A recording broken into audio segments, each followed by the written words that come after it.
ઘન જીવામૃત જીવામૃતનું જ સુકાયેલું સ્વરૂપ જે વાવણી પહેલા જમીનમાં મેળવવામાં આવે છે. પ્રાકૃતિક ખેતીમાં બીજા પ્રકારનું ખાતર એટલે ઘન જીવામૃત. તો ચાલો આપણે ઘન જીવામૃત બનાવવાની રીત જોઈએ. ઘન જીવામૃત બનાવવા માટે સૌપ્રથમ સામગ્રીમાં જોઈએ તો દેશી ગાયનું છાણ 150 કિલો, ઝાડના થડ પાસેની માટી 50 થી 100 ગ્રામ, બેસન 2 કિલો, ગૌમૂત્ર જરૂરિયાત મુજબ. ઘન જીવામૃત બનાવવા માટે બધી સામગ્રીને સરખી રીતે પાવડાની મદદથી છાયડામાં ભેગી કરી લો.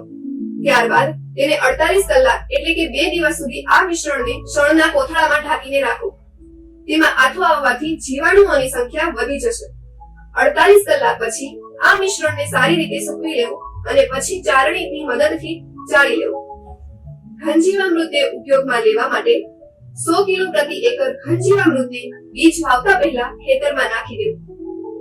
900 કિલો પ્રતિ એકર પુષ્પ અવસ્થા પહેલા આપવું તેમજ ઘન જીવામૃતનો ઉપયોગ 1 વર્ષ સુધી કરી શકાય છે. ઘન જીવામૃતના ફાયદા: સૂક્ષ્મ જીવોની સંખ્યામાં વધારો થાય છે, માટી ફળદ્રુપ તેમજ પોચી થાય છે, માટીમાં ઓક્સિજનમાં વધારો અને વાયુનો સંચાર વધી છે, માટીની નરમાશમાં વધારો થાય છે, માટીમાં નાઇટ્રોજનની સ્થાપના કરે છે, ફોસ્ફરસ અને અન્ય તત્વોને ઉપલબ્ધ સ્વરૂપમાં પરિવર્તિત કરે છે.